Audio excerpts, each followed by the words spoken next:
Doubt వచ్చింది. ఈ first ఇందాక మనం మాట్లాడినప్పుడు రామకృష్ణ గారు, తర్వాత సోదరులు కృష్ణాంజనేయులు గారు విన్నారా వాళ్ళ మాటలు?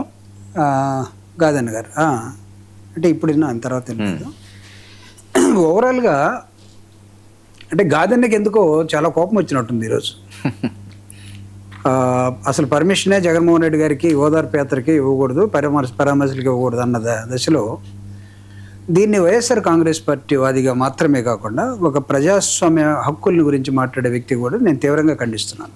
అఫ్కోర్స్ మీ టోన్ కూడా ప్రజాస్వామ్యానికి అనుకూలంగానే మీ టోన్ కూడా ఉంది. మీకు కూడా అంటే అది మాత్రమే గుర్తు చేయాలి. అంటే ఒక జర్నలిస్ట్గా కానీ, లేకపోతే ప్రజాస్వామ్యవాది కానీ, ఒక రాజకీయ పార్టీ నాయకుడిగా కానీ మనం అఫ్కోర్స్ ఈరోజు మేము ప్రతిపక్షంలో ఉండొచ్చు, కానీ గతంలో మేము అధికారంలో ఉన్నాం కదా. ఇందాక కృష్ణాంజనేయులు గారు చాలా విషయాలు గుర్తు చేశారు. వాళ్ళు చేసిన తప్పులే మీరు చేస్తున్నారని. అంటే ఈరోజు అసలు జగన్మోహన్ రెడ్డి గారికి 11 సీట్లు వచ్చాయో లేదో, లేకపోతే వస్తే వచ్చాయి, జగన్మోహన్ రెడ్డి గారిని మీరు నియంత్రించగలరా? ఈ విధంగా నేను అడుగుతున్నాను.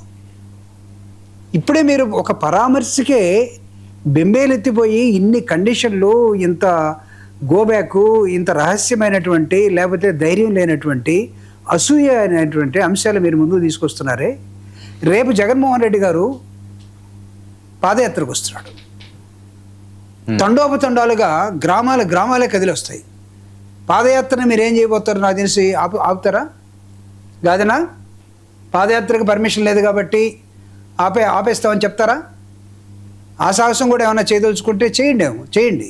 కానీ చరిత్రను మీరు వక్రీకరించే అంశాలను కానీ, లేకపోతే చూయించే మార్గాలను కానీ ఎన్నుకోబోకండి. ఈరోజు నేను ఈ రాష్ట్రంలో, ఈ దేశంలో అనేకమైనటువంటి ప్రజాస్వామిక ఉద్యమాలని మీ ముందు ఒక ఇలిస్ట్రేషన్గా నేను పెట్టదలుచుకున్నాను. ఇటీవల రీసెంట్గా జరిగినటువంటి జంతర్ మంతర్ ఢిల్లీలో జరిగిన విద్యార్థులు, నిరుద్యోగులు, దాని తర్వాత వచ్చినట్టు ఒక ఆలోచన ఏంటో తెలుసా? అసలు జంతర్ మంతర్నే క్లోజ్ చేస్తే ఇలాంటి నిరసన జరగవు కదా. ఎవరిచ్చారో తెలీదు. తెలంగాణలో గత టీఆర్ఎస్లో ఉన్నప్పుడు ఇందిరా పార్క్ని, ధర్నా చౌక్ని మూసేశారు, మళ్ళీ ఓపెన్ చేసుకున్నారు. అవును. అంటే మీరు ధర్నాలు చేయొద్దని అధికారంలో ఉంటే, అరే ఇంత ఫ్యాసిజమా, ఇంత అహంకారమా? అసలు మీ బూర్జువా మనస్తత్వాలన్నీ కూడా అంటే ప్రజాస్వామ్యబద్ధంగా గెలిచేంత వరకే ఉంటారా?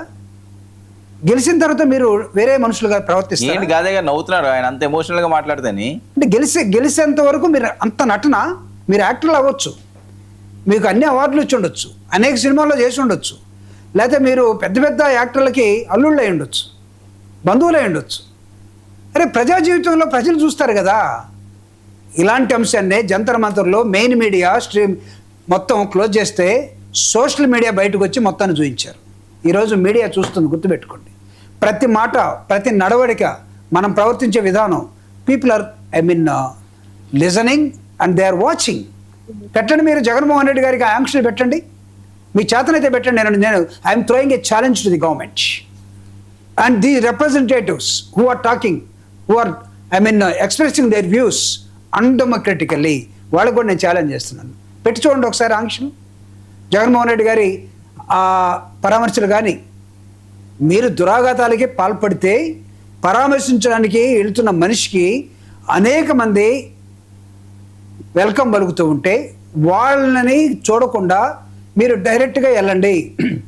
జైలుకి వెళ్తారా, జైలు దగ్గరికి వెళ్ళి పరామర్శిస్తారా, అక్కడికి వెళ్ళండి. హాస్పిటల్కి వెళ్తారా, హాస్పిటల్ దగ్గరికి వెళ్ళండి. ఈ మధ్యలో మీరు ఎందుకు ఊరేగింపులుగా వెళ్తున్నారు? మీకు కొత్త ఇదేమన్నా? గతంలో మీరు ఎలా వెళ్ళారు? ప్రజాస్వామ్యం ఎలా ఉండింది?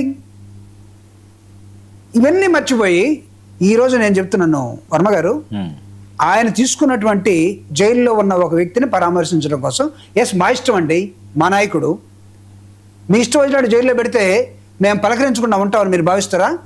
వెళ్తాం మేము. ఇది రాజకీయం కోసం మాత్రం కాదు.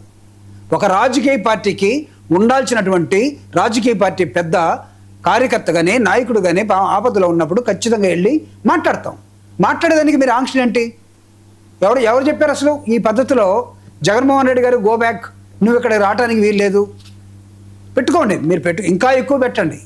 మీరు ఎన్ని ఇలాంటివి పెడతారో వైఎస్ఆర్ కాంగ్రెస్ పార్టీకి అంత ఆదరణ వస్తుంది.